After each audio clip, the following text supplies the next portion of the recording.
அவளுடைய நாள் சூரிய ஒளியுடன் துவங்கவில்லை, மொபைல் போனுடன் துவங்கியது. அது அவளுடைய முகம் பார்க்கும் கண்ணாடி, அவளுடைய மேடை, அவளுடைய அடையாளம். Sunshine with little hurricane. சில நிமிடங்களிலேயே 600 லைக்ஸ். உலகம் அவளுடைய ஃபில்டர் செய்யப்பட்ட உருவத்தை நேசித்தது. கல்லூரியில் அவள் ஒரு ஸ்டார், இன்ஸ்டா கேர்ள்.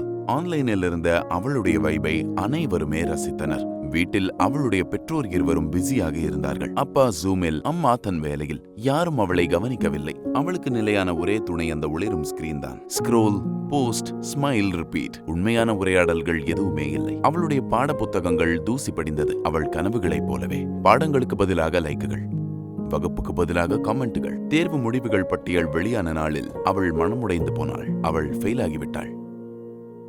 லெக்சரர் அவளுடைய ஸ்கிரீன் லைஃபை கேலி செய்தார். அவள் ஒரு ஃபெயிலியர் என்பதை சுட்டிக்காட்டி முழு வகுப்பும் சிரித்தது. அன்று இரவு எதுவும் இல்லை. ஃபில்டர்கள் இல்லை, கேப்ஷன்கள் இல்லை. போஸ்ட் போட முடியாத கண்ணீர் மட்டும். மனதில் மீண்டும் மீண்டும் ஓடும் அந்த ஒரு தருணம் மட்டும். அடுத்த நாள் அவள் எதையும் போஸ்ட் செய்யவில்லை. ஆனால் ஒருவரும் கவனிக்கவில்லை. நீ ஓகேவா என்று ஒரு மெசேஜ் கூட வரவில்லை. ஒரு வாரம் அமைதியில் கடந்து போனது. அவள் அறையை விட்டு வெளியே வரவில்லை. யாராவது கவனிப்பார்கள் என்று நம்பிக்கையுடன் இருந்தாள். பின்னர் யாரோ கவனித்தார்கள். ஆலன் அவள் வகுப்பில் இருந்த ஒரு அமைதியான மாணவன். ஆன்லைனில் அல்ல, உண்மையான வாழ்க்கையில் இருந்தவன். அவளுடைய ஸ்கிரீனில் ஒரு மெசேஜ் தோன்றியது அவனிடமிருந்து. நீ ஓகேவா? அவள் பதில் போடவில்லை. ஆனால் அவன் மீண்டும் மெசேஜ் அனுப்பவில்லை. நேராக அவள் வீட்டிற்கே வந்தான். கண்களில் சோர்வோடு, மனதில் துயரத்தோடு அவள் கதவை திறந்தாள்.